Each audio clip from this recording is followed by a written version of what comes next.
ফিরে আসি মুসলিম জীবনে কোরআন এবং সুন্নাহর অপরিহার্যতা।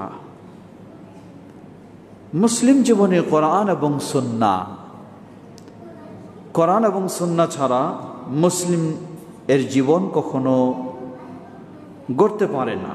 কোরআন এবং সুন্নাহ ছাড়া মুসলিমের জীবন কখনো হতে পারে না।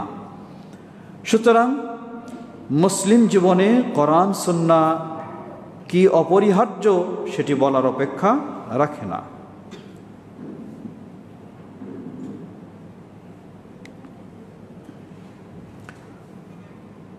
আজকে অত্যন্ত ব্যথিত আমরা, বিশ্বব্যাপী মুসলিমেরা নির্যাতনের শিকার। সেই ফিলিস্তিন, আল্লাহ সেই ফিলিস্তিনের মুসলিমদেরকে হেফাজত করুন। সেই ঘাতক সন্ত্রাসী ইহুদিদেরকে তাদের ষড়যন্ত্রে আল্লাহ তাদেরকে ধ্বংস করে দিন। ফিলিস্তিন তো দূরের কথা, খুব কাছে, চতুর্দিকে আমরা বেষ্টিত। সালাম রহমতুল্লাহ। আসেন, আমরা চতুর্দিকে বেষ্টিত মুশরিকদের দেশ, সেখানেও শুরু হয়েছে মুসলিমেরা নির্যাতনের চতুর্দিকে মাত্রা বেড়ে উঠছে। আল্লাহ সেই জায়গায় মুসলিমদেরকে হেফাজত করুন। সব কিছুর বিষয়ে বলতে চাই। বসে। ওয়ালাইকুম আসসালাম রহমতুল্লাহ। ভালো আছেন? বসেন। আল্লাহ সুস্থ করুন আপনাকে। জি, আল্লাহ সুস্থ রাখুন, দোয়া করি। গোটা মুসলিম বিশ্বের এই কঠিন পরিস্থিতির কথা যদি আমরা একটু চিন্তা করি, তাহলে পাওয়া যায় যে আজকে মুসলিমদের অনৈক্য, মুসলিম দেশগুলির অনৈক্য, মুসলিম শাসকদের অনৈক্য, এটি হলো মুসলিম বিশ্বে নির্যাতনের একটি অন্যতম কারণ। আল্লাহ মুসলিমদেরকে ঐক্যবদ্ধ হওয়ার তৌফিক দান করুন। কিভাবে মুসলিমেরা ঐক্যবদ্ধ হবে? দোয়া করি আমরা ঠিকই, সবাই ঐক্যের ডাক দেয়, কিন্তু ঐক্যবদ্ধ কিভাবে হবে?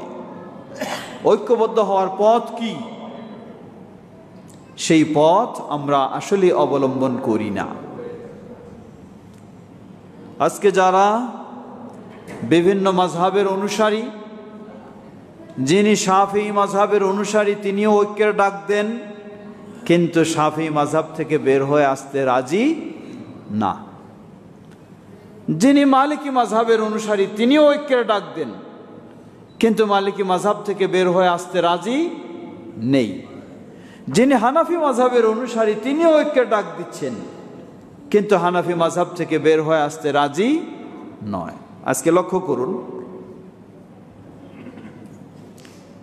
আমাদের বিভিন্ন জায়গায়, আমাদের দেশে, সেই ব্রাহ্মণবাড়িয়ায় সেই সদর থানায় আমাদের একটি মসজিদ ছিল। 2021 সাল থেকে এই মসজিদটি, কিন্তু সেই মসজিদ তাদের মাযহাবের সাথে না মিলার কারণে, তরিকার সাথে না মিলার কারণে, এই মসজিদটি যদিও মসজিদে নববীর সাথে মিলে যায়, যদিও বাইতুল্লাহিল হারাম কাবার সাথে মিলে যায়, সেই সালাতের সাথে মিল রয়েছে, কিন্তু মিল নেই তাদের মাযহাবের সালাতের সাথে, যার কারণে এই মসজিদটিকে ভেঙে দিয়েছে তারা। শুধু মসজিদটি ভেঙে দেয় নাই, মুসল্লিদেরকে আক্রমণ করেছে, রক্তাক্ত করেছে। তাহলে এই লোকেরা যদি আবার ডাক দেয় যে ঐক্যবদ্ধ হই, কিভাবে ঐক্যবদ্ধ হতে পারে? কিসের ভিত্তিতে ঐক্যবদ্ধ হবে?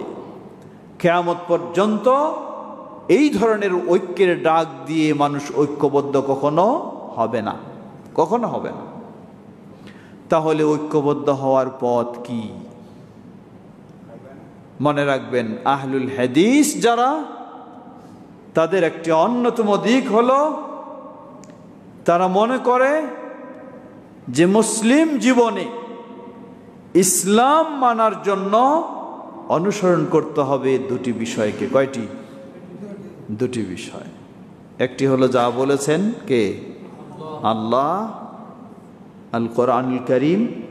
অপরটি হলো যা বলেছেন আল্লাহর প্রিয় রাসূল মুহাম্মদ সাল্লাল্লাহু আলাইহি ওয়াসাল্লাম তার সহিহ হাদিসে।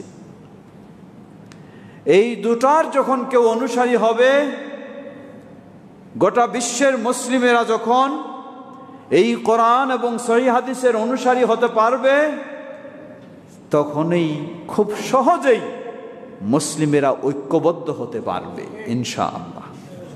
এটি ঐক্যবদ্ধ হওয়ার পথ, এটা ছাড়া আর কোনো পথ নেই। কারণ কেউ নিজের দল ছেড়ে, কেউ নিজের মাযহাব ছেড়ে, কেউ নিজের তরিকা ছেড়ে, কেউ নিজের পীর মুর্শিদ ছেড়ে অন্যের কাছে কখনো যাবে না। সুতরাং কখনো ঐক্যবদ্ধ হওয়া সম্ভব নয়।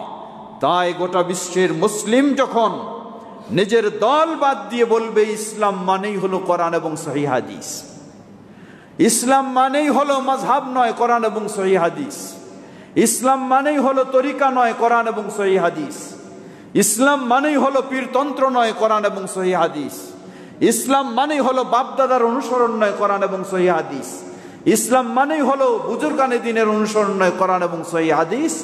গোটা বিশ্বের মুসলিমের আকীদা যখন এটা হবে, গোটা বিশ্বের মুসলিমের কর্মসূচি যখন এটা হবে, গোটা বিশ্বের মুসলিমের চিন্তা যখন এটা হবে, তখনই সম্ভব হবে গোটা বিশ্বের মুসলিমদের ঐক্যবদ্ধ হওয়া।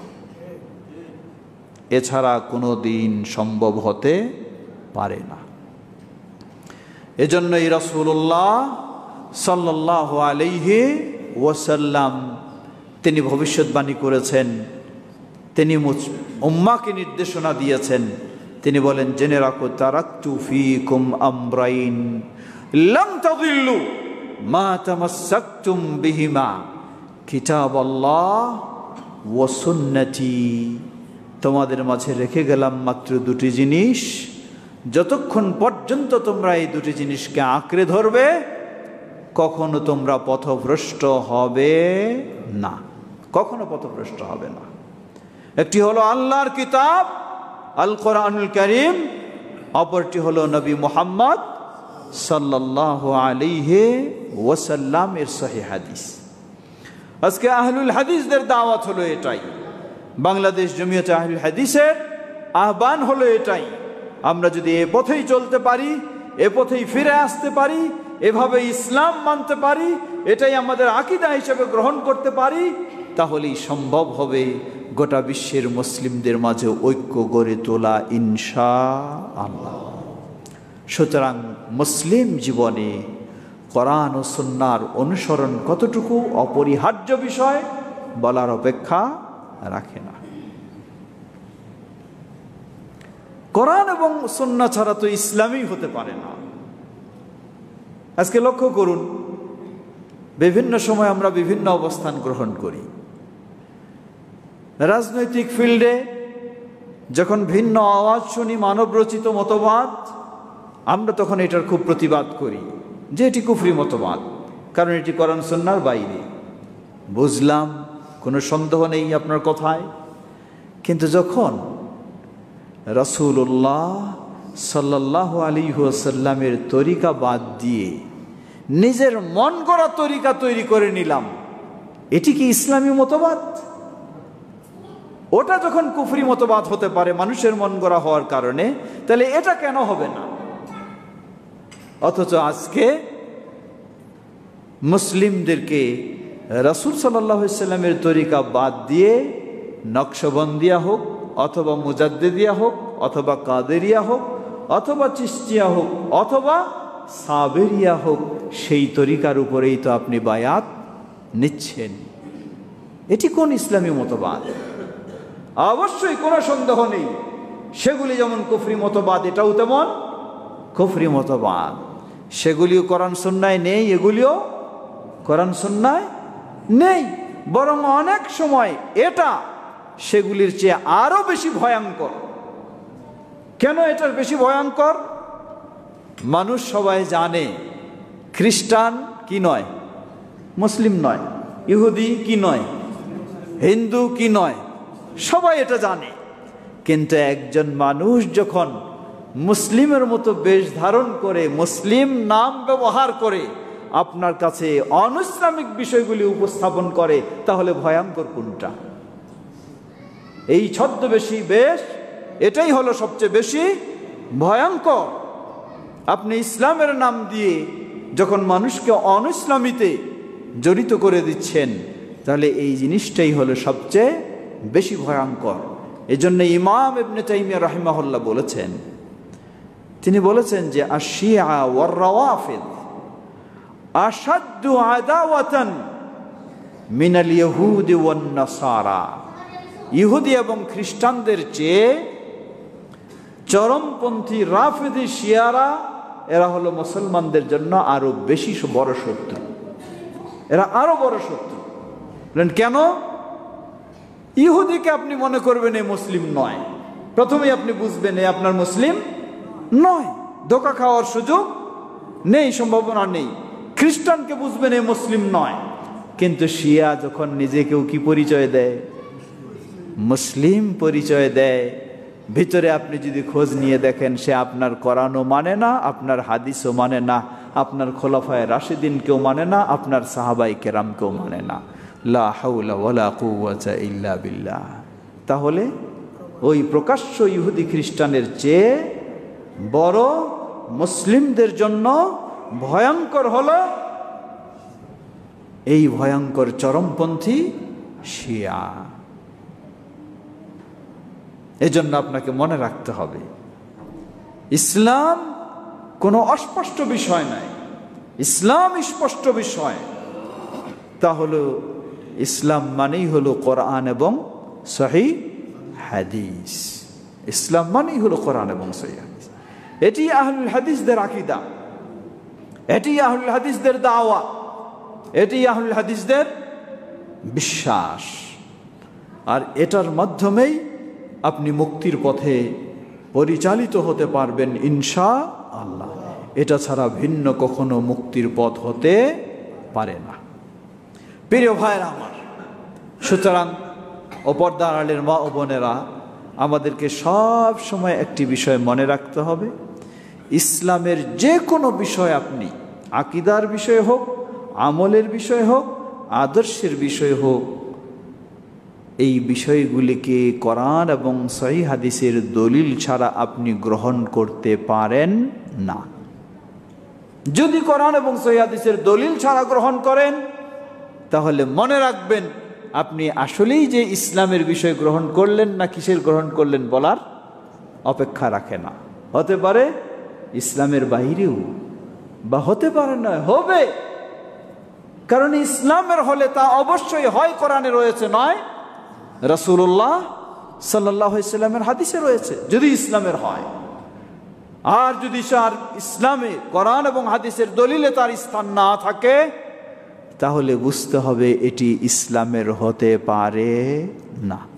দুনিয়ার মানুষও যদি করে থাকে, সকলেই মিলেও যদি করে, সকলেই মিলে যদি বলে, তবু সেটি ইসলাম নয়।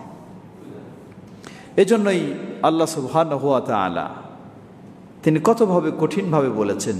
সূরা মুহাম্মদ 19 নম্বর আয়াত, আল্লাহ বলেন, ইয়া আইয়ুহাল্লাযীনা আমানু আতিউল্লাহ ওয়া আতিউর রাসূল ওয়া লা তুবতিলু আ'মালাকুম।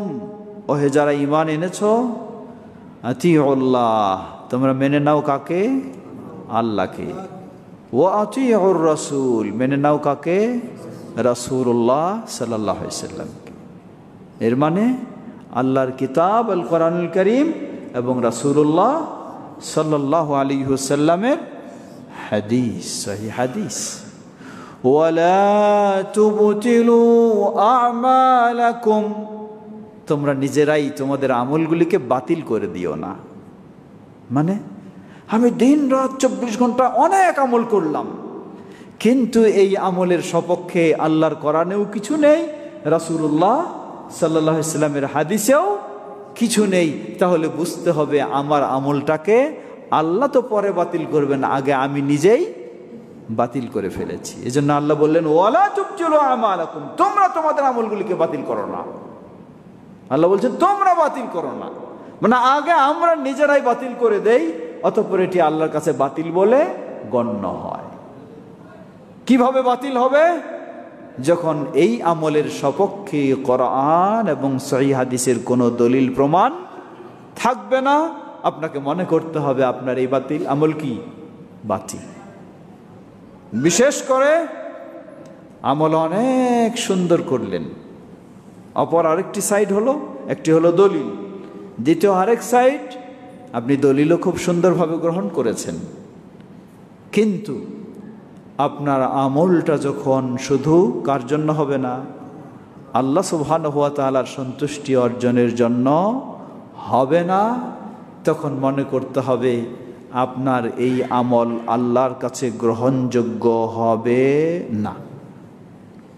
সহিহ মুসলিমের হাদিস, কুদসি হাদিস, আল্লাহ নিজে বলেন মান আমিলা আমালান আশরাকা ফীহি মাই গায়রি তারাকতুহু ওয়া শিরকা, যেমন আমল করে যেই আমলে আমার সাথে অন্য কাউকে শরীক বানায় নিয়েছে, তারাকতুহু ওয়া শিরকা, আমি তাকে এবং তার শিরকপূর্ণ আমলকে প্রত্যাখ্যান করি, কখনো গ্রহণ আল্লাহ করেন না। দ্বিতীয়, আবার মনে রাখতে হবে আপনি শুধু আল্লাহর জন্যই করলেন, কোনো সন্দেহ নেই, কিন্তু আমল করতে গিয়ে আল্লাহর রাসূল সাল্লাল্লাহু আলাইহি ওয়াসাল্লামের অনুসরণ করলেন না, করলেন আপনার বুজুর্গানে দ্বীনের, করলেন বাপদাদার। আবার আল্লাহর রাসূল সাল্লাল্লাহু আলাইহি ওয়াসাল্লাম বলেন মান আমিলা আমালা লাইসা ফীহি আমরুনা ফাহুয়া রাদ, যে ব্যক্তি এমন কোন আমল করবে যেই আমলের ক্ষেত্রে আমাদের নিয়ম নীতির কোনো অনুসরণ নেই, যতই সুন্দর করে করুক, ফাহুয়া রাদ্দুন, সেটি প্রত্যাখ্যানযোগ্য, কখনো আল্লাহর কাছে গ্রহণযোগ্য হবে না। তাহলে কয়েকটি বিষয় মনে রাখতে হবে। প্রথম, আমার আমলটার, আমার জীবনের যে কোনো আমল, ছোট বড়, প্রকাশ্য অপ্রকাশ্য, এর পিছনে কোরআন বা সহিহ হাদিসের দলিল থাকতে হবে, না হলে তা গ্রহণযোগ্য নয়। দুনিয়ার সব মানুষ মতামত দিলেও এটি ইসলামের আমল নয়। দ্বিতীয় বিষয়, এই আমলটি হতে হবে একমাত্র কাকে খুশি করার জন্য?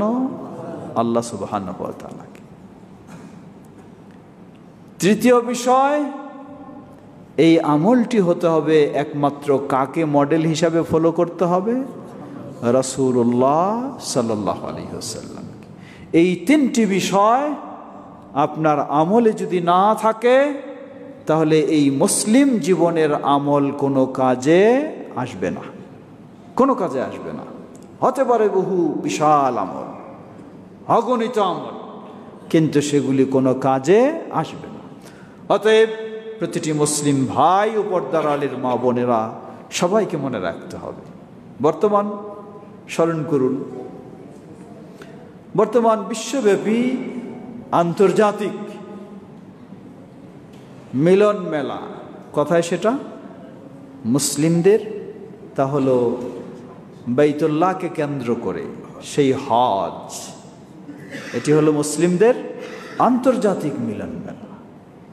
কোথায় ইউরোপ, কোথায় আফ্রিকা, কোথায় আমেরিকা, কোথায় এশিয়া, সুবহানাল্লাহ, পৃথিবীর বুকে এমন কোনো ধর্মের, এমন কোনো ইবাদত নেই যেখানে এইভাবে সবাই এক বেশে, এক ভাষায়, এক চিন্তায়, এক নিয়মে ঐক্যবদ্ধ হয়। সুবহানাল্লাহ। যেই ভাষার মানুষই হোক, সে আরবি বলুক, ফারসি বলুক, হিন্দি বলুক, ফ্রান্সি বলুক, তাকে বলতেই হবে লাব্বাইক আল্লাহুম্মা লাব্বাইক, লাব্বাইকা লা শারীকা লাকা লাব্বাইক, ইন্নাল হামদা ওয়ান নি'মাতা লাকা ওয়াল মুলক লা শারীকা লাক। সুবহানাল্লাহ। যেই ভাষারই হোক, যেই কোয়ালিটিরই হোক, নিম্ন শ্রেণীর হোক আর ঊর্ধ্ব শ্রেণীর হোক, রাজা বাদশাহ হোক, বলতে পারবে না কোন রাজা বাদশাহ আমি কেন এই 2টা কাপড় গায়ে দিব? আমার তো বহু কাপড় আছে, বহু দামি পোশাক আছে, আমি কেন একটা ফকিরের মতো নিচে লুঙ্গি আর একটা চাদর গায়ে দিয়ে আরাফার ময়দানে উঠব? না, হইতে পারে না। জবাব, ইসলাম তাকে বলে দেয়, তুমি যতই রাজা বাদশাহ হোক, তোমার হজ করা লাগবে না। হজ করতে হলে তোমাকেও এই 2টো কাপড় গায়ে দিতে হবে ফকিরের মতো। কারণ আসলেই আমরা সবাই ফকির, ধনী একমাত্র আল্লাহ সুবহানাহু ওয়া তাআলা। ধনী একমাত্র আল্লাহ সুবহানাহু ওয়া তাআলা। আমরা সবাই ফকির, যার যা আছে, যত সম্পদ, বিশ্বের সেরা সম্পদশালী হলেও সেও ফকির। আল্লাহ সুবহানাহু ওয়া তাআলা এর কাছে সে কিছুই নয়, আল্লাহর কাছে সে কিছুই নয়। কারণ নিজের দেহটার কথাও যদি চিন্তা করে, এটারও মালিক নয়, এটারও মালিক নয়। সুতরাং আমাদেরকে মনে রাখতে হবে, ইসলামের এই ইবাদতগুলি হতে হবে একমাত্র কার জন্য? আল্লাহ সুবহানাহু ওয়া তাআলার জন্য। এই হজ মক্কার মুশরিকরাও হজ করত, নবী সাল্লাল্লাহু আলাইহি ওয়াসাল্লামও হজ করলেন। মক্কার মুশরিকরা যখন হজ করত, যেটি সহিহ মুসলিমের হাদিসে এসেছে, তারা তালবিয়া পাঠ করত। কারণ হজ তো আজকে নতুন নয়, মুহাম্মদ সাল্লাল্লাহু আলাইহি ওয়াসাল্লাম থেকে নতুন নয়। আল্লাহ বলছেন ইব্রাহিম আলাইহিস সালামকে, ওয়াআদ্দিন ফিন নাসি বিল হাজ্জি ইয়াতুকা রিজালা, হে নবী, তুমি ঘোষণা দিয়ে দাও মানব জাতির মাঝে হজের ঘোষণা। ইব্রাহিম আলাইহিস সালাম থেকে শুরু হয়েছে। সুতরাং নবী সাল্লাল্লাহু আলাইহি ওয়াসাল্লামের নবুয়ত পাওয়ার আগেও মক্কার মুশরিকরাও কি করত? হজ করত। নবুয়ত পাওয়ার পরেও করত। মক্কার মুশরিকেরা 9ম হিজরি পর্যন্ত তারা হজ করার সুযোগ পেয়েছিল। 9ম হিজরিতে আবু বকর সিদ্দিক রাদিয়াল্লাহু আনহুর মাধ্যমে নবী সাল্লাল্লাহু আলাইহি ওয়াসাল্লাম মক্কায় ঘোষণা দিয়ে দিলেন। 8ম হিজরিতে বিজয় হলো, মক্কা বিজয়। 9ম হিজরিতে ঘোষণা হয়ে গেল, এবার থেকে আর কোনো মুশরিকের মক্কায় হজ করার অনুমতি নেই। 10ম হিজরিতে স্বয়ং রাসূলুল্লাহ সাল্লাল্লাহু আলাইহি ওয়াসাল্লাম হজে গেলেন। তো সহিহ মুসলিমের হাদিসে সাহাবী আব্দুল্লাহ ইবনে আব্বাস রাদিয়াল্লাহু আনহু, সাহাবী জাবির ইবনে আব্দুল্লাহ রাদিয়াল্লাহু আনহু বলছেন যে মুশরিকরাও হজ করত, তারাও তালবিয়া পাঠ করত। কি তালবিয়া? তারা বলতো লাব্বাইক আল্লাহুম্মা লাব্বাইক লা শারীকা লাকা ইল্লা শারীকা তামলিকুহু ওয়া মা মালাক। মুশরিকরাও তালবিয়া পাঠ করত, তারা বলতো, হে আল্লাহ, আপনার দরবারে হাজির, আপনার কোনো শরীক নাই, শুধু একটা শরীক আছে। আবার ওই শরীক যা কিছু ক্ষমতা রাখে তার উপর আপনিও ক্ষমতা রাখেন। এটা ছিল মুশরিকদের তালবিয়া। কেন এটা বলতো? কারণ মুশরিকরা সেখানে কতটা 360টা তাদের দেবতা প্রস্তুত করে রেখেছিল। সন্তান দরকার, একজনের কাছে গিয়ে চাইতো। বৃষ্টি দরকার, আরেকজনের কাছে গিয়ে চাইতো। ব্যবসায় উন্নতি দরকার, আরেকজনের কাছে গিয়ে চাইতো। ভাগ্য পরিবর্তন দরকার, আরেকজনের কাছে গিয়ে চাইতো। এজন্যই তারা বলতো, হে আল্লাহ, আপনার দরবারে হাজির, আপনার কোনো শরীক নাই, তবে একটা আছে। একটা কোনটা? যেটার কাছে যায়। আবার বলে যে হে আল্লাহ, সে যা ক্ষমতা রাখে তার উপর আবার আপনি ক্ষমতা রাখেন। এই ছিল মক্কার মুশরিকদের তালবিয়া। জাবির ইবনে আব্দুল্লাহ রাদিয়াল্লাহু আনহু তিনি বললেন, আহাল্লান নবিয়্যু সাল্লাল্লাহু আলাইহি ওয়াসাল্লাম বিত্তাওহীদ। নবী সাল্লাল্লাহু আলাইহি ওয়াসাল্লাম তিনি যখন হজ করলেন, তিনি ওই শিরকি তালবিয়া নয়, তিনি তাওহীদের তালবিয়া দিয়ে শুরু করলেন। সুবহানাল্লাহ। কি সেটা? তিনি বললেন, লাব্বাইক আল্লাহুম্মা লাব্বাইক, হে আল্লাহ, আপনার দরবারে হাজির, লা শারীকা লাক, আপনার কোনো শরীক নেই।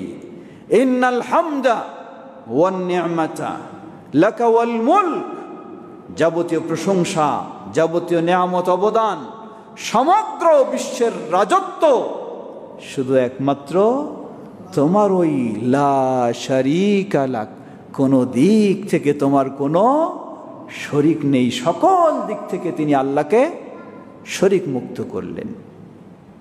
প্রিয় ভাইরা আমার, আজকে লক্ষ্য করুন, মক্কার মুশরিকরা যেভাবে তালবিয়া পাঠ করত, আজকে এই যুগের বহু মুসলিম সেই তালবিয়া পাঠ করে না, করে নবী সাল্লাল্লাহু আলাইহি ওয়াসাল্লাম যেই তালবিয়া পাঠ করেছেন। কিন্তু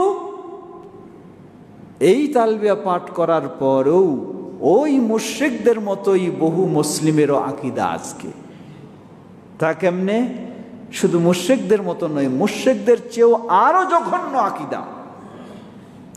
কারণ মুশরিকরা তালবিয়া পাঠ করতে গিয়ে বলল, হে আল্লাহ, আপনার কোনো শরীক নাই, তবে একটা আছে, তবে সে যা ক্ষমতা রাখে তার চেয়ে আপনি আরো বেশি ক্ষমতাবান, এটা বলে আল্লাহকে স্বীকার করেছে। আর এই যুগের মুশরিকরা কি করে? বলে যে আল্লাহ সব ক্ষমতাবান ঠিকই, কিন্তু আমার বাবা হুজুরের কাছে না গেলে সন্তান পাওয়া যাবে না। নাউজুবিল্লাহ। একই বিশ্বাস, শুধু একই নয়, বরং মুশরিকদের চেয়েও আরো জঘন্য বিশ্বাস। বহু পীর সাহেবের মুরিদেরা বিশ্বাস করেন তার পীর সাহেব আল্লাহর চেয়েও বেশি ক্ষমতা রাখে। মুশরিকদের বিশ্বাস ছিল যে তার সেই শরীকটা যা ক্ষমতা রাখে তার চেয়ে আল্লাহ বেশি ক্ষমতা রাখে। কিন্তু এই যুগে মুসলিম নামধারী যারা, তাদের বিশ্বাস হলো তার পীর সাহেব আল্লাহর চেয়েও বেশি ক্ষমতা রাখে। নাউজুবিল্লাহ, নাউজুবিল্লাহ। বললেন কিভাবে? এটা কি বাস্তব কথা না গল্প? জবাব বাস্তব কথা, বাস্তব কথা। এই দেশের যাকে হক্কানি পীর বলা হয়, সেই হক্কানি পীর সাহেবদের বই, প্রসিদ্ধ বই, নামটা বলবো না, যেটা তাদের সিলেবাসে পাঠ করতে হয়, সেই বইয়ের মাঝে ঘটনা নিয়ে আসছে পীর সাহেবের কেরামতি বোঝানোর জন্য। কি? পীর সাহেবের এক মুরিদ মারা গেল। মারা গেছে, করার কি? কিন্তু মন তো মানে না, আত্মীয় স্বজন বা নিজের লোকরা তারে জীবিত পাইলে তো ভালোই লাগবে, সবাই চায় না? মায়ের সন্তান মারা গেলে চায় না যে যদি আল্লাহ জীবিত করে দেয়, বা আমার মা মারা গেলে চাই না আল্লাহ যদি জীবিত করে দেয়। তো পীর সাহেব তো অনেক কিছু ক্ষমতা রাখে, পীর সাহেবের কাছে চলে গেছে। তো পীর সাহেব তিনি চেষ্টা করেছে তার সম্ভব অনুযায়ী, আল্লাহর কাছে চাইছে, দোয়া করছে। আল্লাহ রাব্বুল আলামিন তো মৃত্যু দিলে আর তো কি করবেন না, জীবন দেবেন না, দেন নাই। শেষটায় পীর সাহেব জোর করে আল্লাহর কাছ থেকে রূহ কেড়ে নিয়ে তাকে জীবন দিয়ে দিয়েছে। নাউজুবিল্লাহ। এ হলো হক্কানি পীরকে এইভাবে বিশ্বাস করে। যারা শয়তানি পীর তো দূরের কথা, হক্কানি পীরকে যদি এইভাবে মুরিদ বিশ্বাস করে, তাহলে কি তার আকীদা এটা নয় যে আল্লাহর চেয়ে তার পীর ক্ষমতা বেশি রাখে? আবার এই লোকেই তালবিয়া পাঠ করে, লাব্বাইক আল্লাহুম্মা লাব্বাইক লাব্বাইকা লা শারীকা লাকা লাব্বাইক ইন্নাল হামদা ওয়ান নি'মাতা লাকা ওয়াল মুলক লা শারীকা লাক লা হাওলা ওয়ালা কুওয়াতা ইল্লা বিল্লাহ। এজন্য সবচেয়ে মুসলিম জীবনে প্রথম গুরুত্ব হলো আমার ইবাদতগুলি যেন হয় কিসের আলোকে? কোরআন এবং সহিহ হাদিসের দলিলের আলোকে। দ্বিতীয় বিষয় হলো আমাকে অবশ্যই হতে হবে আমার সব ইবাদতের ক্ষেত্রে আমার জীবনটা যেন হয় শিরক মুক্ত। কি মুক্ত? শিরক মুক্ত। যদি শিরক মুক্ত না হয় তাহলে আমার জীবনের ইবাদত কোনো কাজে আসবে না, কোনো কাজে আসবে না। অবশ্যই শিরক মুক্তই হবে। জান্নাতের আশা করার সুযোগ নেই, কারণ শিরকে লিপ্ত হওয়ার কারণে জান্নাত হারিয়ে যায়, হারাম হয়ে যায়। আল্লাহ বলেন, ইন্নাহু মান ইউশরিক বিল্লাহ ফাকাদ হারামাল্লাহু আলাইহিল জান্নাহ ওয়া মাওয়াহুন নার ওয়া মা লিয-যালিমিনা মিন আনসার। ইন্নাহু মান ইউশরিক বিল্লাহ, যে আল্লাহর সাথে শিরকে লিপ্ত হয়, ফাকাদ হারামাল্লাহু আলাইহিল জান্নাহ, আল্লাহ তার জন্য জান্নাতকে হারাম করে দেন। ওয়া মাওয়াহুন নার, আল্লাহ তার জন্য জাহান্নামকে অপরিহার্য করে দেন। আহলুল হাদিস তাদের একটি বড় বৈশিষ্ট্য হলো, অন্যতম বৈশিষ্ট্য হলো আহলুল হাদিস হওয়ার কারণে আল্লাহ সুবহানাহু ওয়া তাআলা আপনাকে বহু শিরক থেকে মুক্ত রেখেছেন। বলুন আলহামদুলিল্লাহ। এটি আহলুল হাদিস হওয়ার কারণে। বলুন কেমনে? জবাব, আহলুল হাদিস ব্যক্তি কোরআন সুন্নাহর বহু জ্ঞান যদি নাও রাখে, খালি সে আহলুল হাদিস সমাজে বসবাস করে, ওয়ালাইকুম আসসালাম রহমতুল্লাহ, এমনিই তার একটা আকীদা বিশ্বাস তৈরি হয়ে যায়, আহলুল হাদিসেরা কোনো পীরের দরগায় যেতে পারে না। আহলুল হাদিসেরা এক আল্লাহ সুবহানাহু ওয়া তাআলা ছাড়া অন্য কারো কাছে মাথা নত করতে পারে না। এটি আহলুল হাদিসদের আকীদা, এটি আহলুল হাদিসদের বিশ্বাস। এই বিশ্বাসের কারণে, এই আকীদার কারণে আল্লাহ সুবহানাহু ওয়া তাআলা আপনাকে বহু শিরক থেকে মুক্ত করেছেন। বলুন আলহামদুলিল্লাহ। সুতরাং হে আহলুল হাদিস, আল্লাহর কৃতজ্ঞতা প্রকাশ করুন এবং আরো প্রকৃত আহলুল হাদিস হওয়ার চেষ্টা করুন। শুধু জন্মসূত্রে আহলুল হাদিস নয়। যদি শুধু জন্মসূত্রেই হয়, আকীদা বিশ্বাস না থাকে, আমল না থাকে, সঠিক জ্ঞান না থাকে, তাহলে আহলুল হাদিসও মরিচা ধরে যেতে পারে। আমি শুনেছি আপনাদের বৃহত্তর এই উত্তরখানে আহলুল হাদিসদের মাঝেও কি তৈরি হয়েছে? মাজার তৈরি হয়েছে নাকি? হ্যাঁ, আছে জানি আমি, না বলবেন কেন? আছে জানি আমি, এখন ভেঙে গেছি কিনা জানি না, বেশ কয়েক বছর আগে আমি জানতাম। আহলে হাদিসের লোকেরাও সেখানে যায়, আপনাদের কাছে আশপাশে, খুব দূরে নয়। এটি আশ্চর্য বিষয়। কেন এটি? কারণটা কি? এর একটি বড় কারণ হলো আমরা আহলুল হাদিসের শিক্ষাটা চর্চা করছি না, এটি ছড়িয়ে দিচ্ছি না। আহলুল হাদিস হলে কি করা যায়, কি করা যাবে না, এই দাওয়াত আজকে জনগণের মাঝে আমরা দিচ্ছি না। অপরদিক, আপনারা এই সমাজের মানুষ, হয়তো 50 বছর আগের কথা যদি চিন্তা করেন, তখন এই সমাজে আহলুল হাদিস ছাড়া অন্য তেমন মানুষ কেউ ছিল না। কিন্তু এখন তো বাইরের নতুন নতুন মেহমান এসে জায়গা কিনে আর কি বসবাস করছে না? এখন বরং দেখবেন অনেক জায়গায় আসল সংখ্যার চেয়ে পরের সংখ্যায় কি বেশি হয়ে গেছে। তা আসল সংখ্যাগুলি তো ছিল আহলুল হাদিস, পরের সংখ্যা কেউ আসে, হ্যাঁ, অমুক তরিকার মুরিদ, কেউ অমুক তরিকার মুরিদ, কেউ অমুক তরিকার মুরিদ এসে যখন আপনার সমাজে হজবরল পরিবেশ তৈরি করে দিয়েছে, তখন আপনার নতুন প্রজন্ম এরা ভাবতেছে এই 50 বছর আগে তারা যেমন সমাজে একটাই জিনিস দেখতো, এখন আর সমাজে একটাই জিনিস দেখে না, দেখতেছে যে এই এরকম, এই এরকম, এই এরকম, 10 জনের মধ্যে 5 জনই হচ্ছে ওই রকম, আর 4-5 জন হলো এই রকম। ব্যাপারটা কি? তাই এর ভিতরও একটা দুর্বলতা এসে গেছে, সংশয় এসে গেছে। এমন প্রেক্ষাপটে আমরা যারা রয়েছি, আমাদের দায়িত্ব কর্তব্য হলো আমাদের সঠিক দাওয়াতটাকে আরো বেশিভাবে ছড়িয়ে দেওয়া। যারা বাইরের মেহমান হিসাবে এসেছে, আমরা তাদেরকে অত্যন্ত ভদ্রতার সাথে তাদের মাঝেও আমরা আমাদের দাওয়াতটাকে ছড়িয়ে দিয়ে আমাদের মতো বলবো না, কোরআন সহিহ হাদিসের মতো, সঠিক ইসলামের মতো, সঠিক আকীদার মতো তাদেরকে আমরা গড়ে তোলার চেষ্টা করব। এই পরিকল্পনা আমাদের থাকা উচিত, ঠিক কিনা?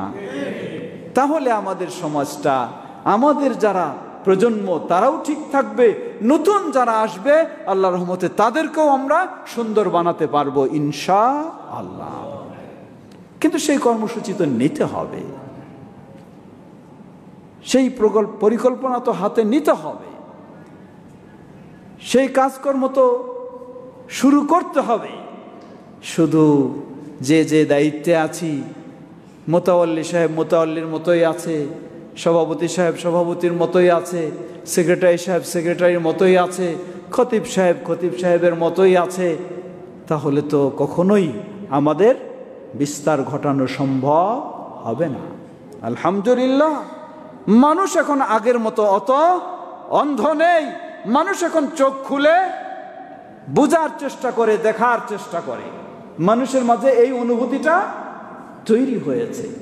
আগে যেমন এক সময় বলতো হুজুর যা বলেছে এর বাইরে যাব না, কিন্তু এখন অনেকেই চিন্তা করে আল্লাহ যা বলেছেন সেটাই তো নেওয়া দরকার, রাসূল সাল্লাল্লাহু আলাইহি ওয়াসাল্লাম যা বলেছেন এটাই তো মানা দরকার, হুজুরেরটা কেন মানব? আছে না অনেকের মাঝে এই চেতনা আসছে।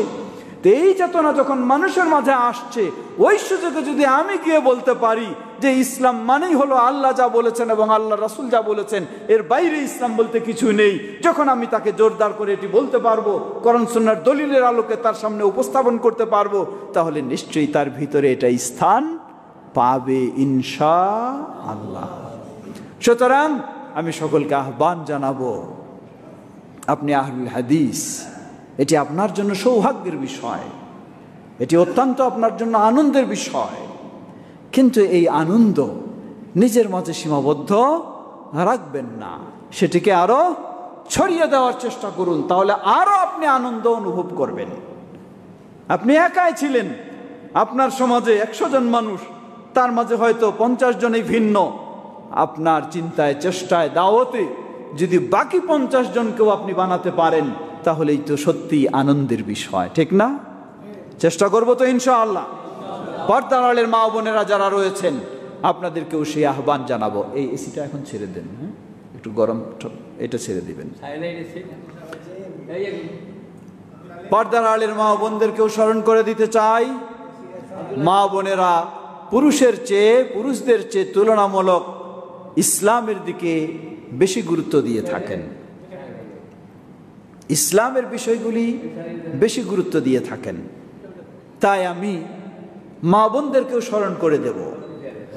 মা বোনেরা অনেক সময় সহজ সরল মানুষ, ইসলামের প্রতি বেশি দুর্বল, যার কারণে যাই দেখে যাই বলা হয় তাই ইসলামী কাজ মনে করে করা শুরু করে দেয়। মা বোনেরা, আপনাদের এই সহজ সরলতা যেমন তাকে আমরা গুরুত্ব দিচ্ছি, মূল্যায়ন করছি, তেমনইভাবে আপনাদেরকে স্মরণ করে দিচ্ছি, ইসলাম মানেই সমাজে যা করবে আমি তা করব এমনটা নয়। জি, সমাজে যা চলবে তাই করব এমনটি নয়।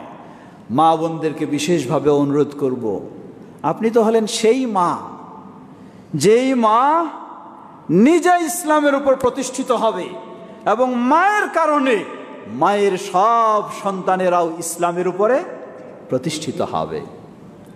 বাবার ব্যস্ততা বাইরে, কিন্তু মায়ের ব্যস্ততা ভিতরে, মায়ের ব্যস্ততা সন্তানদেরকে নিয়ে। মার ভূমিকা প্রকৃতপক্ষে সন্তানদেরকে গড়ে তোলা। এজন্য মাকে সঠিক শিক্ষার, সঠিক আকীদার, সঠিক দিনের বিষয়টা বেশি গুরুত্ব দিতে হবে। কবি বলেন, আল উম্মু মাদ্রাসাতুন ইদা আ'দাত্তাহা। মা শুধু একটা ব্যক্তি না, মা হলো একটা স্কুল, মা হলো একটা মাদ্রাসা, মা হলো একটা পাঠশালা, মা হলো একটা মাদ্রাসা, মা হলো একটা পাঠশালা। আল উম্মু মাদ্রাসা কখন? ইযা আ'দাত্তাহা, যখন মাকে সেভাবে গড়ে তুলবেন। তাই মা বোনদেরকে অনুরোধ জানাবো, আপনারা অবশ্যই পড়াশোনা করার চেষ্টা করবেন। পড়াশোনা মানে সমাজে কিছু তালিমের ব্যবস্থা রয়েছে। এই তালিম আবার দুই ধরনের, একটা হলো ফাজাইলে আমলের তালিম, আরেকটা হলো ইসলামের নামে রাজনৈতিক দলের তালিম। এই সব তালিমের দরকার নেই। আপনি তালিম নেবেন কোরআন এবং সহিহ হাদিসের। অবশ্যই আপনাকে তালিম নিতে হবে, তালিমে যেতে হবে, কিন্তু সেই তালিম হতে হবে কোরআন এবং সহিহ হাদিসের। তাহলে নিজের ভিতরও আপনি কোরআন সহিহ হাদিসের জ্ঞান নিতে পারবেন, আর আপনার সন্তানদেরকেও কোরআন ও সহিহ হাদিসের আলোকে গড়ে তুলতে পারবেন। মা ও বোনদেরকে সে কথাই স্মরণ করে দিতে চাচ্ছি। বিশেষ করে আরেকটি বিষয় অত্যন্ত গুরুত্বপূর্ণ, আমাদের সমাজে ফিতনার শেষ নেই। ইদানিং কিছু নতুন নতুনভাবে চারা দিচ্ছে সেই ফিতনাগুলি। যেমন আহলে হাদিস সমাজগুলিকে টার্গেট করে সেগুলি। এক শ্রেণীর মানুষ বলে যে শুধু ইসলাম মানতে হবে, শুধু কোরআন দিয়ে, হাদিস মানা যাবে না। এটা আরেকটি ভয়ঙ্কর ফিতনা। ইসলাম মানতে হবে শুধু, কোরআন দিয়ে, হাদিস মানা যাবে না। কেন যাবে না? আপনি সাধারণ মানুষ, আপনাকে এসে বুঝায় দেয়, বুঝেন না? ইমাম সাহেব খুতবা দিলেন, বললেন এই হাদিসটা সহি, এই হাদিসটা জয়ীফ, এই হাদিসটা জাল। এর মানে কি? হাদিসের মানে অনেক ভেজাল, হাদিসের মাঝে অনেক ভেজাল। আর কোরআনে সহি ও জয়ীফ জাল কিছুই ভেজাল নাই, গোটাটাই কি? কোরআনের গোটাটাই সহি। যেহেতু কোরআনের গোটাটাই সহি, তাহলে এটাই শুধু মানব, আর যেটার মাঝে ভেজাল আছে সেটা মানা যাবে না। আপনি সাধারণ মানুষ, আপনাকে এই গোজামিল দিয়ে বুঝ দিয়ে দিল। মনে রাখবেন, যারা বলে শুধু কোরআন মানতে হবে, কোরআন দিয়ে ইসলাম মানব, হাদিস মানা যাবে না, এই কোরআনেই বলে দিচ্ছে সে কোনোদিন মুসলিম হতে পারে না। কারণ কোরআন মানতে হলে কোরআনই আপনাকে বাধ্য করে, আপনাকে হাদিস মানতেই হবে, কোরআনই বাধ্য করে। আল্লাহ রাব্বুল আলামিন কোরআনই বলে দিচ্ছেন, ওয়ামা আতাকুমুর রাসূলু ফাখুযু ওয়ামা নাহাকুম আনহু ফান্তাহু। রাসূল তোমাদেরকে যা দিয়েছেন তা গ্রহণ করো, আর রাসূল যা নিষেধ করেছেন তা থেকে বিরত থাকো। কোরআন বলে দিচ্ছে রাসূল যা দিয়েছেন গ্রহণ করো। তাহলে কোরআন বলে দিচ্ছে রাসূল যা দিয়েছেন গ্রহণ করো। রাসূলকে হাদিস দিয়ে যান নাই? হাদিস দিয়ে গেছেন, এটা গ্রহণ করার নির্দেশ কোরআন দিচ্ছে। অতএব আপনি যদি বলেন শুধু কোরআন মানব, তাহলে এই কোরআনই আপনাকে বলে দিচ্ছে হাদিস মানতে হবে। এরপরে কেউ যদি বলে হাদিস মানব না, নিশ্চিত জেনে নিন সে কোরআনও মানে না, সে কোরআনই মানে না। আর যে কোরআনই মানবে না, হাদিসও মানবে না, সে কোনোদিন মুসলিম হতে পারে না। অতএব যারা এই চিন্তা নিয়ে আপনার কাছে আসবে, শুধু কোরআন মানতে হবে, হাদিস মানা যাবে না, আপনি এক বাক্যেই তাকে চিনে নেবেন সে কি নয়? মুসলিম নয়, সে মুসলিম নয়। কারণ প্রথমে আপনাকে সহজভাবে বলবে শুধু কোরআন মানতে হবে, হাদিস মানা যাবে না। পরের দিনে সে আপনাকে বিস্তারিত বলবে। কি বলবে? বলে 5 বার মসজিদেও যাওয়ার দরকার নাই। কেন? কোরআনে তো 5 বারের কথা বলা হয় নাই। বলবে আপনি যে নামাজে দাঁড়ান, এভাবে হাত বাঁধারও দরকার নাই। কেন? কোরআনে এইভাবে হাত বাঁধার কথাও বলা হয় নাই। আপনি নামাজে রুকু করেন, এভাবে রুকুর দরকার নাই। কেন? কোরআনে এইভাবে রুকুর কথাও বলা হয় নাই। আপনি 7 অঙ্গের উপর সেজদা দেন, এভাবে করার দরকার নাই। কেন? এটাও কোরআনে এইভাবে বর্ণনা আসে নাই। আপনি শেষে তাশাহুদের বৈঠকে আত্তাহিয়াত পড়েন না? আত্তাহিয়াত কি কোরআন মাজিদে আছে? নাই। তাহলে এই আত্তাহিয়াত পড়া যাবে না। আপনি দরুদ পড়েন না, আল্লাহুম্মা সাল্লি আলা মুহাম্মদ, এটাও পড়া যাবে না। কেন? কোরআনে নাই। আপনি ডানে বামে সালাম ফিরান না, এটাও ফেরা যাবে না। কেন? কোরআনে এইভাবে সালাম ফেরানোর কথা বলা হয় নাই। লা হাওলা ওয়ালা কুওয়াতা ইল্লা বিল্লাহ। কোন পর্যায়ে নিয়ে যাবে দেখুন। প্রথমে আপনাকে শুধু বোঝাবে যে হাদিসে অনেক সমস্যা মানা যাবে না, আর পরের দিন আপনাকে বলবে যে এইভাবে সালাতেই পড়া যাবে না। শুধু সালাত না, এভাবে যাকাত যেভাবে দেন সেভাবে দেওয়া যাবে না। কারণ যাকাত, সালাতের বিস্তারিত বর্ণনা এসেছে কোরআনে না হাদিসে? হাদিসে বিস্তারিত নিয়ম এসেছে। যাকাতের বিস্তারিত নিয়ম এসেছে কোরআনে না হাদিসে? হাদিসে। সিয়ামের বিস্তারিত নিয়ম হাদিসে, হজের বিস্তারিত নিয়ম হাদিসে, সব কিছুর বিস্তারিত নিয়ম এসেছে হাদিসে। এর মানে আপনাকে ইসলামেই মানতে দিবে না। প্রিয় ভাইরা আমার, সুতরাং সবাইকে সচেতন হতে হবে। বিশেষ করে আলেম ওলামা যারা আছেন, ইমাম খতিব যারা আছেন, তাদেরকে আমি বিশেষভাবে অনুরোধ জানাবো, আপনাদেরকেও সচেতন থাকতে হবে, সতর্ক থাকতে হবে। সমাজের মানুষকে সেই সঠিক গাইড দিয়ে, সঠিক দিক নির্দেশনা দিয়ে তাদেরকেও সেভাবে সচেতন করতে হবে এবং গড়ে তুলতে হবে। আল্লাহ সে তৌফিক দান করুন। বাংলাদেশ জমিয়তে আহলে হাদিস সে কথাই স্মরণ করে দিচ্ছে, আমরা শুধু খালি নামে নামে শাখা আর কমিটি করে রাখবো, তাহলে কিন্তু আল্লাহর কাছে জবাব দেওয়া যাবে না। সকল দায়িত্বশীলকে দায়িত্ব পালন করতেই হবে। সমাজের অবস্থা দিনে দিনে ভালো হচ্ছে না খারাপ হচ্ছে? আর আমি বসে থাকবো, তাহলে তো আল্লাহর কাছে আমি জবাব দিতে পারবো না।